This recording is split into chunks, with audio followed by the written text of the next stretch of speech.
Daniel knelt on the bedroom floor, the carpet fibers pressing into his knees. He moved with the precision of a surgeon. One by one, he slid the rare issues into their protective sleeves, the plastic crinkling softly in the quiet room. His collection was his anchor, a fortress of ink and paper kept safe inside a heavy, reinforced steel box tucked beneath his bed. He reached for a specific edition, his fingers lingering on the edges. This one was different. His grandfather had placed it in his hands years ago, the paper worn thin at the corners from decades of care. He traced the cover art, feeling the texture of the ink. Every panel in this book held a conversation from a time that no longer existed.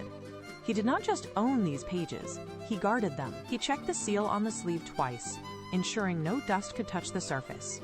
Tomorrow, he would take his absolute favorite edition to school. He slid the comic into his backpack, tucked it into the main compartment, and zipped it shut.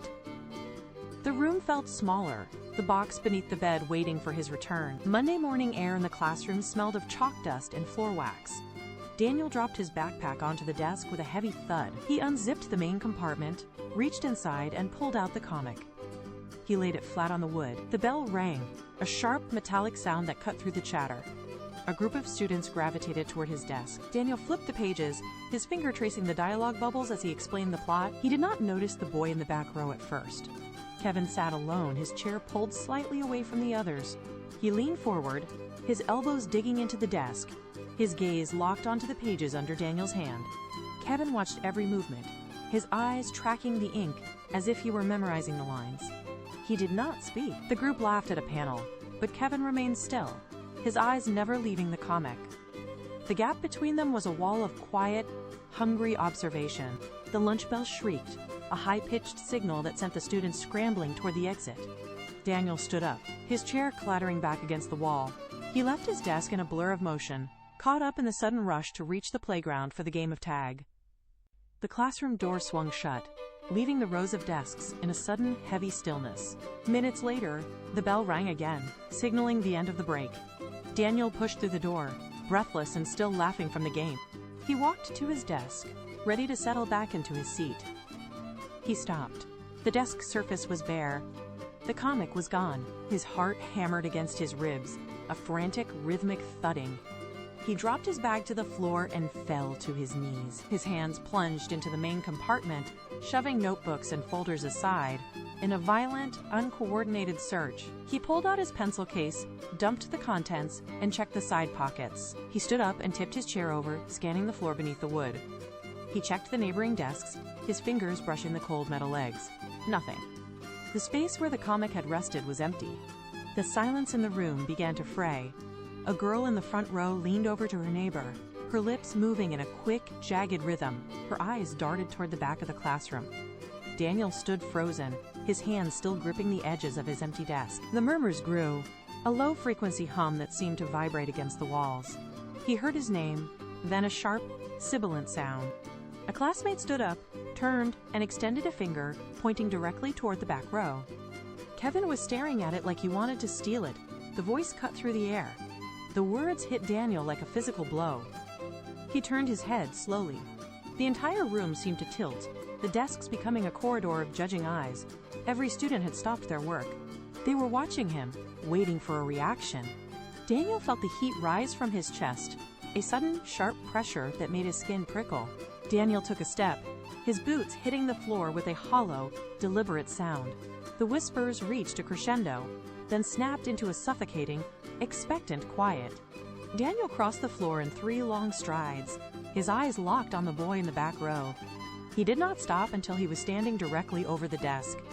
Kevin did not look up, his fingers gripping the edges of his textbook until his knuckles turned white. Daniel slammed his palm onto the wood, the sharp crack echoing off the walls and silencing the last of the whispers. "You took it, didn't you?" Daniel shouted. The sound was raw, vibrating through the stagnant air of the classroom. Kevin flinched as if struck. He stood up slowly, his movements jagged and uneven. His face had drained of all color, leaving his skin a stark, ghostly pale. "I did not touch it, Daniel," Kevin whispered, his voice barely audible, over the sudden, heavy stillness. His hands were trembling, the tremors traveling up his arms to his shoulders. Around them, the other students pushed their chairs back, their movements synchronized as they formed a wide, rigid circle.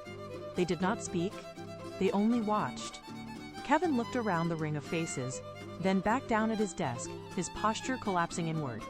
Daniel stood over him, chest heaving. The front door clicked shut, locking out the world, but the heat in Daniel's chest refused to dissipate. He paced his bedroom, his mind replaying the image of Kevin standing alone in that circle of judgment. He threw his backpack onto the bed, the heavy thud punctuating his lingering frustration.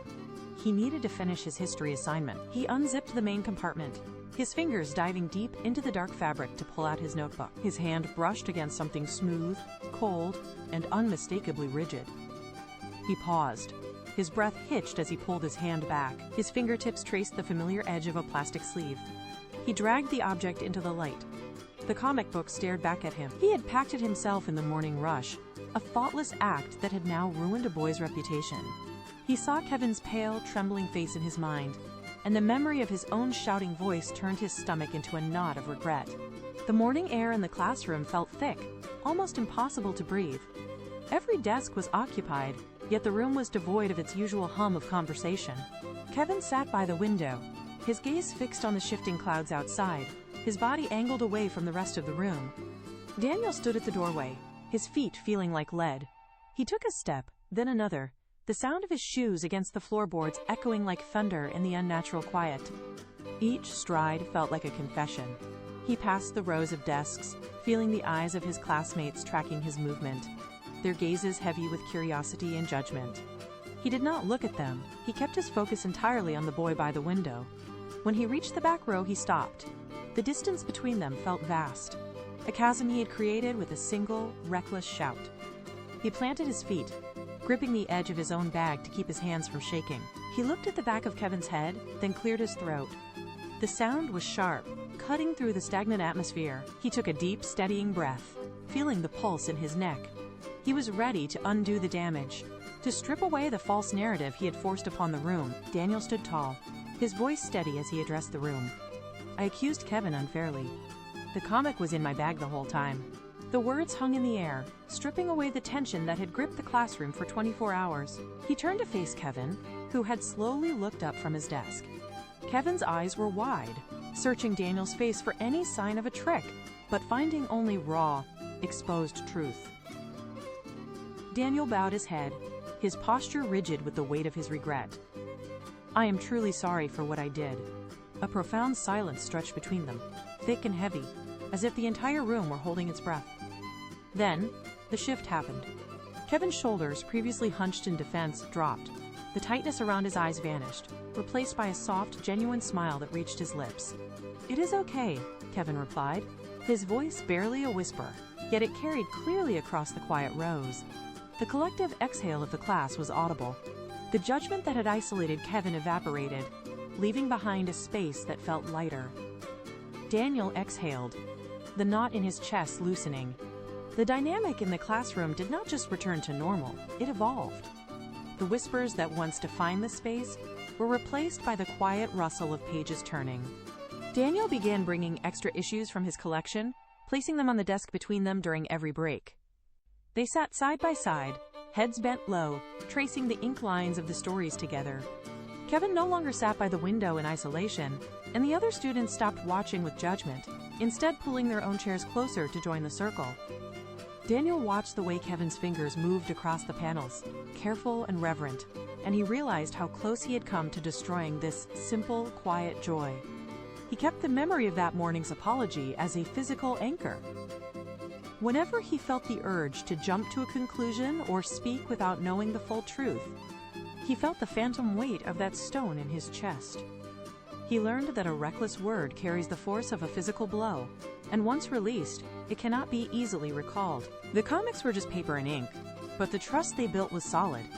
He never again let his assumptions dictate his actions. He chose to listen, to wait, and to see the person in front of him instead of the story he had invented in his own mind.